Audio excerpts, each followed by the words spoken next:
Okay, so we just covered part 2 of 3 for lecture 1 in week 2. And there's 3 truth functional connectives that we've introduced for our formal symbolic language, SL. And these are conjunction, disjunction, and negation. And we've defined their truth conditions. In other words, what we've said is we've determined what the meaning of a complex sentence is, like P ampersand Q, by wholly looking at the truth values of the parts, right? So, and the meaning of and, all it is specified by the truth values or the conditions of the atoms. So, for example, we said that when both P and Q, so when both the atoms are true, then the truth value of the whole sentence will be true as well. And in all the other cases, so whenever at least one of P, when at least P is false or when Q is false, then the whole sentence will be false as well. For disjunction, we said that as long as at least one of the disjuncts is true, right? So as long as P is true or as long as Q is true, then the whole sentence is true as well. So that's what we've specified here. So in the first 3 rows, at least one of these two is true.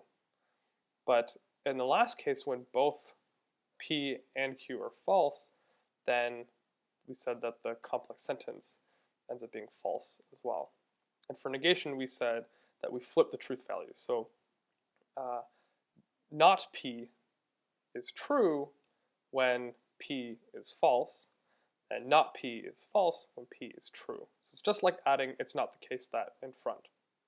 So let's go over a few examples to see how our formalized connectives might be able to say some things about English. So here's an example. Suppose we have something like this sentence, H ampersand C. This maps onto certain kinds of English sentences of the following form. Josh is handsome and Sally is cute. So notice we can break this sentence into 2 smaller pieces, right? We could just say Josh is handsome, put a period there, and then start the next sentence, Sally is cute. And we could, if we like, actually just put so we could just have those as 2 distinct sentences. But what we've done here is combine them in such a way that all we've cared about is their logical properties. Namely, we've combined them just by looking at what their truth values are. So we can have ampersand actually express the natural language conjunction that we use, which we call and. And you can think of lots of different kinds of sentences where we do this. But not everything is always, ampersand can't always express the word and in all of in all of its natural language occurrences. In other words, just because you have the word and in English doesn't mean that you can just replace the ampersand symbol there. Right? So sometimes the ampersand symbol expresses the same thing as the natural language word and does, but sometimes it doesn't. And these are going to be some tricky cases, but we won't put too much emphasis on them. I just want to point out that they do exist. So don't think of ampersand as just the word and. Ampersand has a very particular kind of meaning in our symbolic language. And this isn't always, it's not powerful enough to express everything in English. So here's an example. Suppose we have in our symbolic language this sentence, P and S and C, where the and here that I'm saying is expressing this truth functional connective that we've defined out before, which we symbolized as ampersand. Now, here's one natural English sentence that might be expressed by this complex sentence in our symbolic language, which is potassium nitrate and sulfur and charcoal are explosive.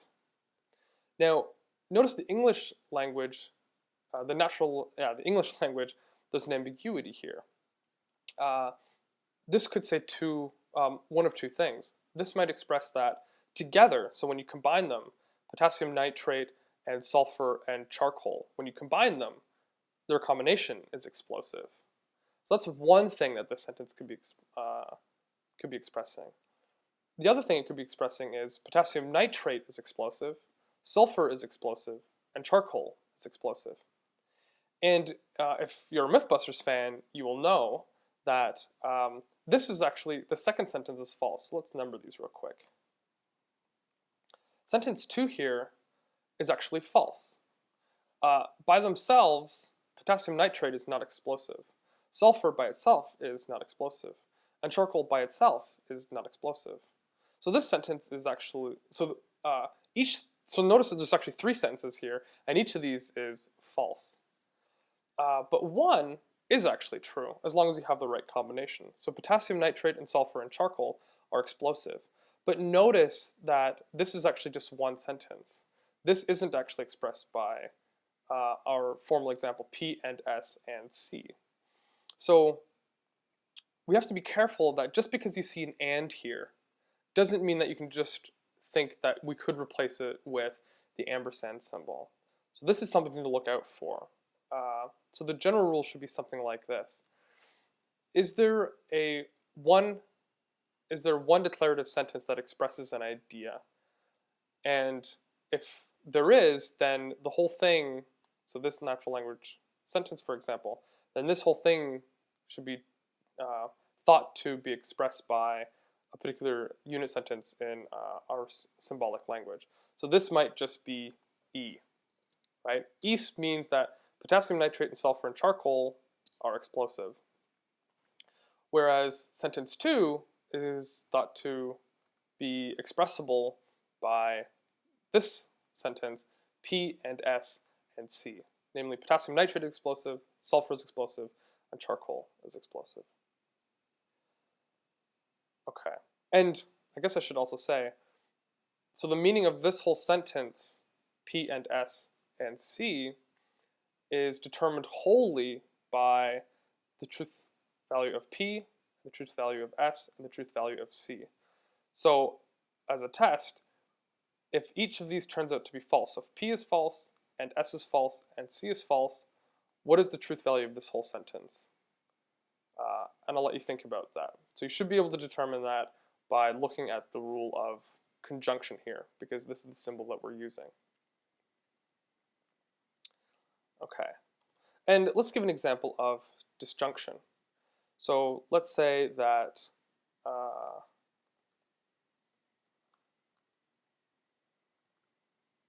John is handsome or Sally is cute. So here, so we have a natural language sentence like John is handsome or Sally is cute. This could be expressed by something like J or S, where here we have the logical connective, and here we have the atoms in our symbolic language. So this formal sentence here, J or S, is the kind of thing that could express English sentences like John is handsome or Sally is cute.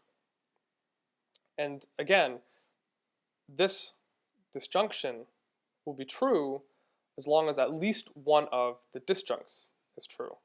So if Sally is cute but John is not handsome, then this sentence will still be true under that given interpretation. Okay, and with the negation, we can similarly think that pickles taste good, and if you don't think that pickles taste good, then you'll probably want something like the sentence, it is not the case that pickles taste good. So this sentence can be expressed in our symbolic language by having tilde G. So tilde can just be read as it's not the case that G, where we interpret G as pickles taste good. So the way I've written the natural language sentence here is already sort of encoding for the way we talk in logic by saying it's not the case that. But, nobody really says that. If anything, you might say something like, pickles don't taste good. That's a much more natural way of saying it. But when we do it in logic, we're going to read it in a much more formal manner. So we're going to say it's not the case that G, where G is the sentence, pickles don't taste good. Now remember, we're interested in logic. We're not actually interested in which sentences are true and which sentences are, in fact, false. What we care about is their logical form. And so what we're doing here is we've presented so far 3 different kinds of logical connectives or truth functional connectives where all they do is look at the truth value of sentences. So the connectives don't actually say whether or not the sentences are true. All it cares about is if it happens to be the case, for example, that each disjunct is true, then I'm going to tell you what the truth value of the larger sentence is. And if both turn out to be false, then I will tell you what the truth value of the complex sentence is. But it won't actually tell you whether or not this complex sentence is in fact true or false.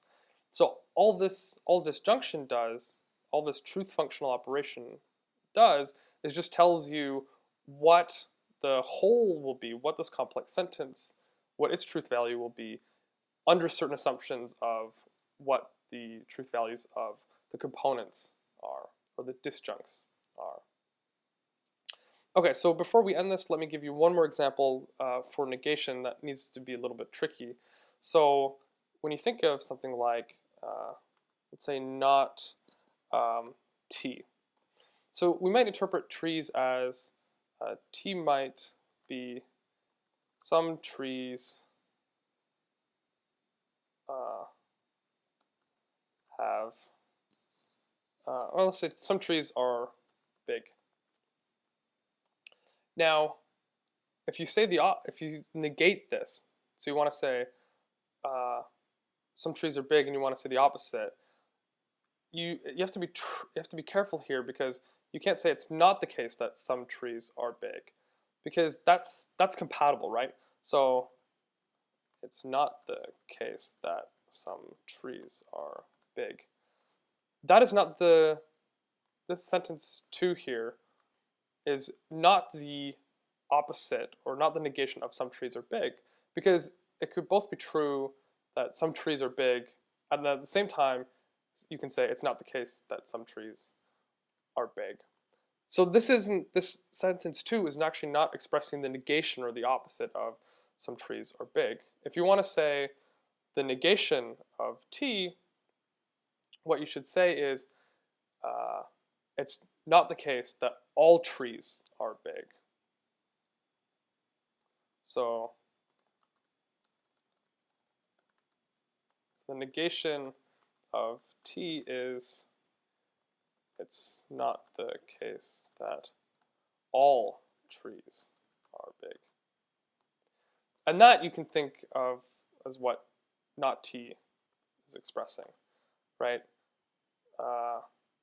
So it's expressing the negation of T. And the negation of T is not, it's not the case that some trees are big, but rather if you want to say the opposite, or you want to negate that some people say, look, some trees are big, to say the negation of that sentence is to say, no, not all trees are big. In other words, no trees are big.